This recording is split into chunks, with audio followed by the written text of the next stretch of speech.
विज्ञान ने इंसान के जीनोम का पूरा नक्शा तैयार कर लिया है। मतलब हम दूर अंतरिक्ष में ब्लैक होल की तस्वीरें खींच रहे हैं और क्वांटम फिजिक्स के जरिए कणों के व्यवहार को समझ रहे हैं। लेकिन जब बात हमारी अपनी चेतना की आती है ना, बिल्कुल, जब इस सवाल की बात आती है कि मैं कौन हूं, तो हम आज भी एक बेहद धुंधले परिदृश्य में खड़े नजर आते हैं। ऐसा लगता है जैसे हमारी सारी एक्सरे मशीनें और टेलीस्कोप इंसान के भीतर झांकने में पूरी तरह नाकाम हो जाते हैं। और ये एक बहुत ही दिलचस्प विरोधाभास है। हम बाहरी ब्रह्मांड के नियमों को तो डिकोड कर रहे हैं, लेकिन जो चेतना उस ब्रह्मांड को देख रही है, उसे समझने के लिए हमारे पास कोई स्पष्ट वैज्ञानिक टूल किट ही नहीं है। हम अक्सर चेतना को सिर्फ दिमाग की एक न्यूरोलॉजिकल गतिविधि मानकर खारिज कर देते हैं, जो कि अगर हम गहराई में जाएं तो तस्वीर का एक बहुत ही छोटा हिस्सा है। और यही विरोधाभास आज की इस गहरी चर्चा का केंद्र है। आज हम जिस स्रोत को डिकोड कर रहे हैं, 14 मार्च 2026 की एक आध्यात्मिक मुरली का विश्लेषणात्मक अंश, जिसका शीर्षक है the divine actor and the cosmic drama, वो असल में इस धुंधलेपन को साफ करता है। जी बिल्कुल। ये कोई आम दार्शनिक पाठ नहीं है। हम आज ये जांचने वाले हैं कि कैसे प्राचीन आध्यात्मिक ज्ञान, जिसमें आत्मा, परमात्मा और इस विशाल सृष्टि चक्र की बात की गई है, वो सीधे तौर पर आधुनिक विज्ञान, सिस्टम थ्योरी और न्यूरोसाइंस के साथ जुड़ता है। और ये समझना आज के समय में बहुत जरूरी है। हाँ, ये इन्फॉर्मेशन ओवरलोड की इस दुनिया में खुद को दिमागी तौर पर सुरक्षित रखने का एक बहुत ही व्यावहारिक ब्लूप्रिंट है। तो ओके, चलिए इसे अनपैक करते हैं। जरूर। इस विश्लेषण की नींव ही इस बात पर टिकी है कि आध्यात्म और विज्ञान अलग अलग नहीं हैं। मतलब ये एक ही वास्तविकता को देखने के दो अलग अलग लेंस हैं। जब हम इन दोनों को मिलाते हैं तो हमें मानव मनोविज्ञान को समझने का एक बिल्कुल नया नजरिया मिलता है। तो चलिए इस कॉस्मिक ड्रामा या ब्रह्मांडीय नाटक के विचार से शुरू करते हैं। इस स्रोत के अनुसार ये पूरी सृष्टि एक विशाल नाटक की तरह है, जहां हर आत्मा एक एक्टर है। सही कहा। और हर किसी का एक पहले से तय किया हुआ पार्ट या रोल है। इसमें मुझे जो सबसे ज्यादा ध्यान खींचने वाली बात लगी, वो ये है कि परमात्मा को नंबर 1 एक्टर कहा गया है। बिल्कुल। इसलिए नहीं कि वो कोई जादू या चमत्कार करता है, बल्कि इसलिए क्योंकि वो पतितों को पावन बनाने का ऐसा काम करता है जो कोई और एक्टर कर ही नहीं सकता। अगर हम इसे आधुनिक विज्ञान की सिस्टम थ्योरी के चश्मे से देखें ना, तो ये बात पूरी तरह से तार्किक लगती है। वो कैसे? सिस्टम थ्योरी ये मानती है कि ये पूरी सृष्टि, ये पूरा ब्रह्मांड एक इंटरकनेक्टेड सिस्टम है। इस सिस्टम में हर इंसान, हर आत्मा एक इंटरैक्टिंग यूनिट है। ओके। अब थर्मोडायनामिक्स और भौतिकी का एक बहुत ही बुनियादी नियम है, एंट्रोपी। हाँ? ये नियम कहता है कि कोई भी बंद सिस्टम समय के साथ असंतुलित होता ही है। यानी अगर हम किसी चीज को उसके हाल पे छोड़ दें, जी, तो वो समय के साथ खराब ही होगी। एकदम सही। उसकी ऊर्जा छिन्न भिन्न होती है और वो अव्यवस्था की ओर बढ़ता है। और हमारी चेतना का यह विशाल सिस्टम भी इसका कोई अपवाद नहीं है। तो मतलब चेतना भी समय के साथ डिग्रेड होती है? जी हाँ, जब अरबों आत्माएं एक साथ इंटरैक्ट करती हैं तो समय के साथ उस सिस्टम की मूल ऊर्जा और संतुलन में गिरावट आती है। ऐसे में सिस्टम को वापस उसकी मूल स्थिति में लाने के लिए सिस्टम के बाहर से एक ऊर्जा की आवश्यकता होती है। एक एक्सटर्नल फोर्स। बिल्कुल। परमात्मा को हम इसी संदर्भ में एक सुप्रीम कंट्रोलिंग इंटेलिजेंस के रूप में देख सकते हैं। वो इस एंट्रोपी के शिकार हो चुके सिस्टम में बाहर से हस्तक्षेप करता है, ज्ञान और सही दिशा देके। हाँ, और इस असंतुलित सिस्टम को फिर से रीसेट करता है। तो क्या हम इसे एक विशाल कंप्यूटर नेटवर्क की तरह देख सकते हैं? मैं सोच रही थी कि मान लीजिए एक बहुत बड़ा सर्वर है और समय के साथ अलग-अलग कंप्यूटर्स में बहुत सारे वायरस आ जाते हैं। जंक फाइल्स जमा हो जाती हैं। हाँ, पूरा नेटवर्क धीमा हो जाता है और क्रैश होने की कगार पर पहुंच जाता है। और तब परमात्मा एक मास्टर प्रोग्रामर की तरह आता है, जो सिस्टम में नया कोड डालकर पूरे नेटवर्क को रीबूट और क्लीन कर देता है। ये नेटवर्क वाली एनालॉजी काफी हद तक स्थिति को स्पष्ट करती है, लेकिन चेतना के मामले में इसमें एक बारीक अंतर है। अच्छा, वो क्या? मास्टर प्रोग्रामर यहाँ कोई नया कोड नहीं लिख रहा है। स्रोत ये बहुत स्पष्ट करता है कि वो आत्माओं की मूल प्रोग्रामिंग को नष्ट नहीं करता, हाँ, बल्कि जो ओरिजिनल कोड करप्ट हो गया है ना, उसे बस उसकी याद दिलाकर रिस्टोर करता है। ओह, मतलब वो कुछ नया नहीं थोप रहा? बिल्कुल नहीं। वो बाहर से कुछ थोपता नहीं है, बल्कि अंदर की सोई हुई अवस्था को जगाता है। और ये हमें सीधे उस व्यक्तिगत स्तर पर ले आता है। मतलब माइक्रो लेवल पर।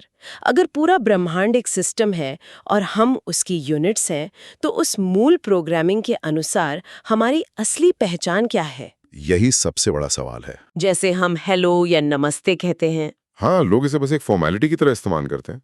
लेकिन यहाँ बताया गया है कि यह एक घोषणा है, एक पहचान है।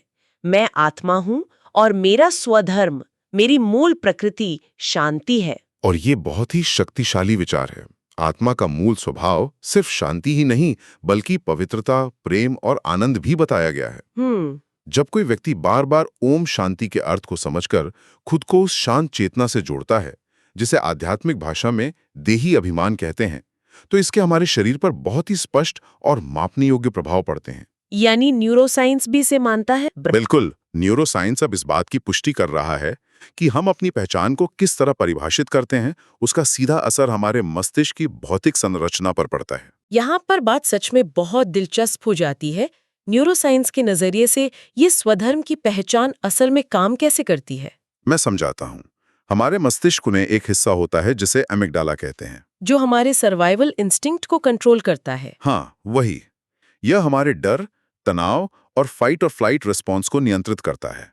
अब देखिए, जब हम अपनी पहचान अपनी बाहरी चीजों से जोड़ते हैं, जैसे हमारी नौकरी, हमारा बैंक बैलेंस या समाज में हमारा रुतबा, जो कि आजकल सभी करते हैं। बिल्कुल, तो इन चीजों के छिनने का डर हमेशा बना रहता है।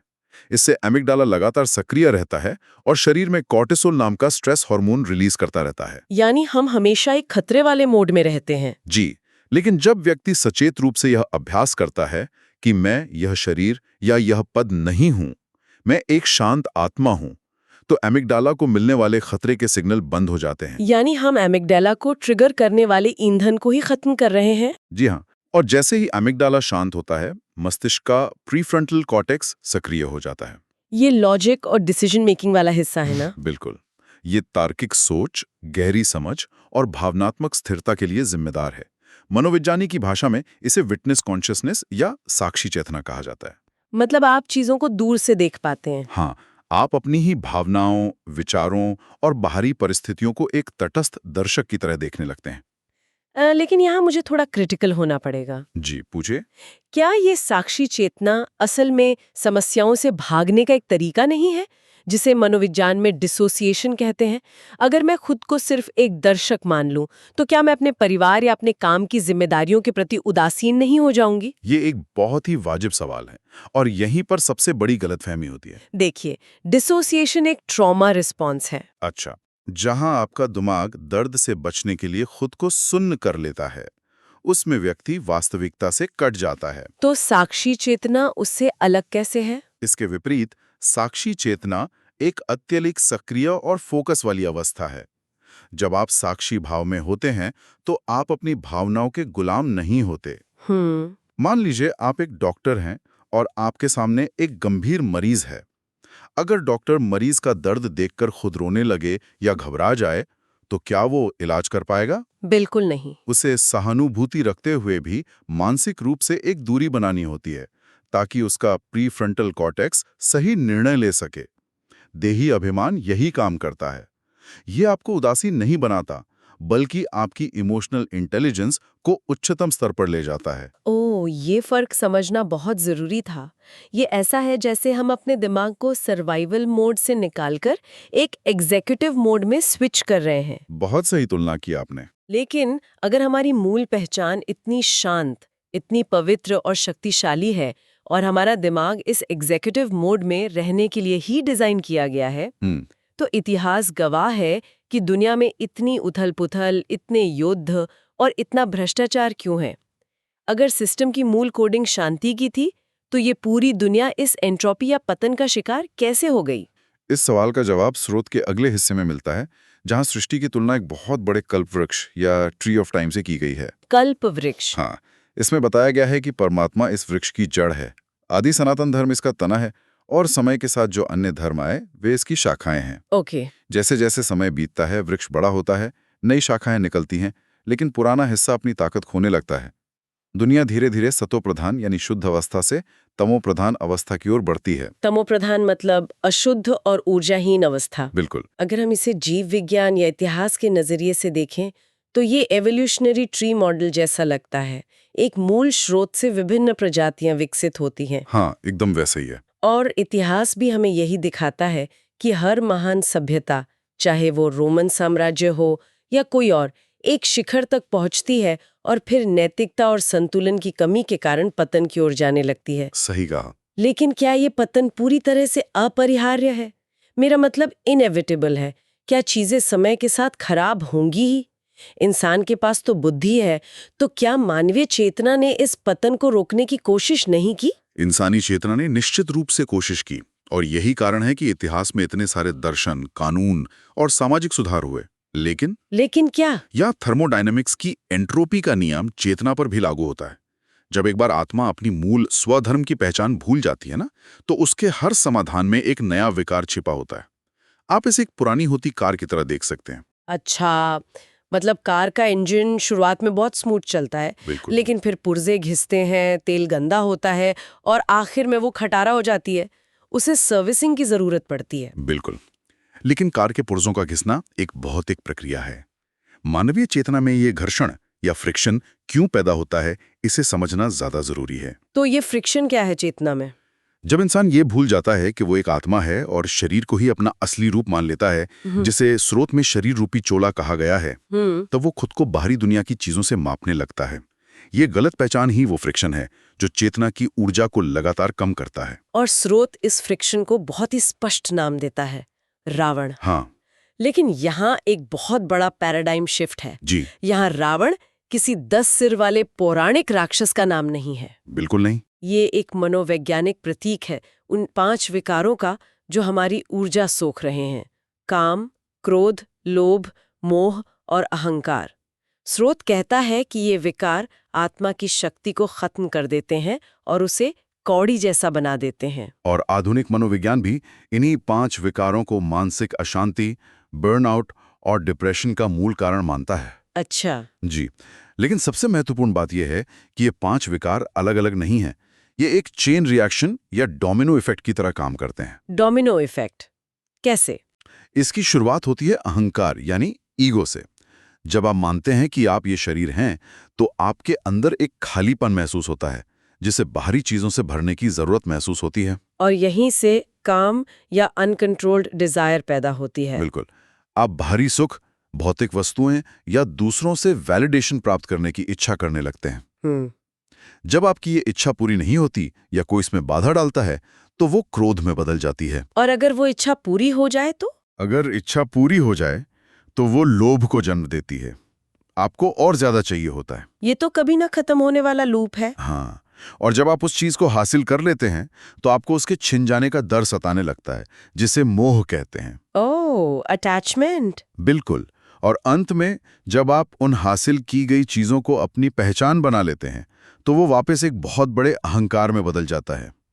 ये एक ऐसा दुष्चक्र है जो चेतना की सारी ऊर्जा चूस लेता है। उफ, ये रावण का पूरा साइकोलॉजिकल ब्लूप्रिंट है। हाँ बिल्कुल। अगर हम कॉन्शियसनेस थियोरी की बात करें, जो मानती है कि चेतना दिमाग से अलग एक स्वतंत्र वास्तविकता है, तो इसे हम एक बहुत ही आधुनिक एनालॉजी से समझ सकते हैं। बताइए। मान लीजिए हमारा शरीर एक VR यानी वर्चुअल रियलिटी हेडसेट की तरह है। हम बहुत बढ़िया उदाहरण है। और आत्मा वो असली गेमर है जिसने वो हेडसेट पहना हुआ है। अब सोचिए, गेमर गेम खेलते खेलते ये भूल जाए कि वो सिर्फ एक गेम है। वो उस VR हेडसेट की आभासी दुनिया को ही परम सत्य मान ले। हाँ, जो कि अक्सर होता है। अब गेम में अगर उसे कुछ नहीं मिलता, तो वो असल में दुखी होगा, जो काम है। अगर कोई दूसरा अवतार उसे मार दे, तो वो असल में गुस्सा करेगा, क्रोध। बिल्कुल। वो गेम के सिक्कों को असली समझकर इकट्ठा करने लगेगा, लोभ।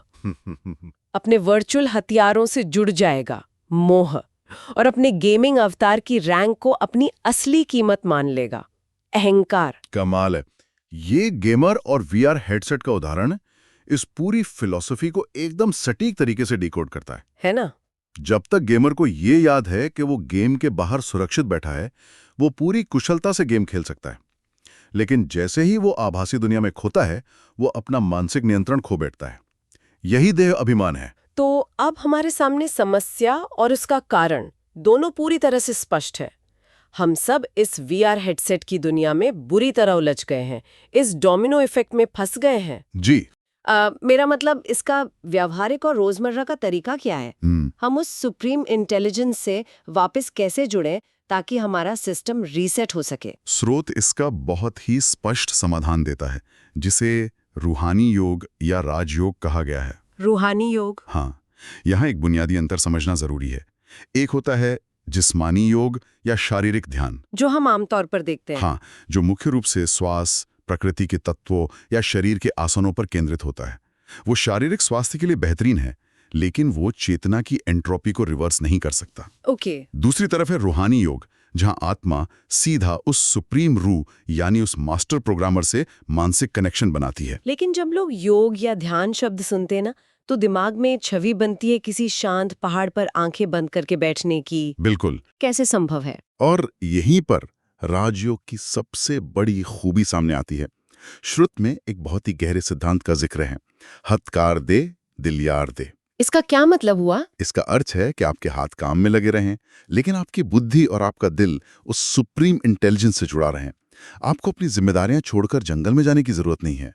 आपको अपने काम के बीच ही उस कनेक्शन को बनाए रखना है। पर क्या ये मल्टीटास्किंग नहीं हो जाएगी? नहीं। मतलब? अगर मैं कोई अहम रिपोर्ट बना रही हूं या कोई मशीन ऑपरेट कर रही हूं और मेरा दिमाग कहीं और परमात्मा से जुड़ने की कोशिश कर रहा है, तो क्या मेरा फोकस नहीं टूट जाएगा?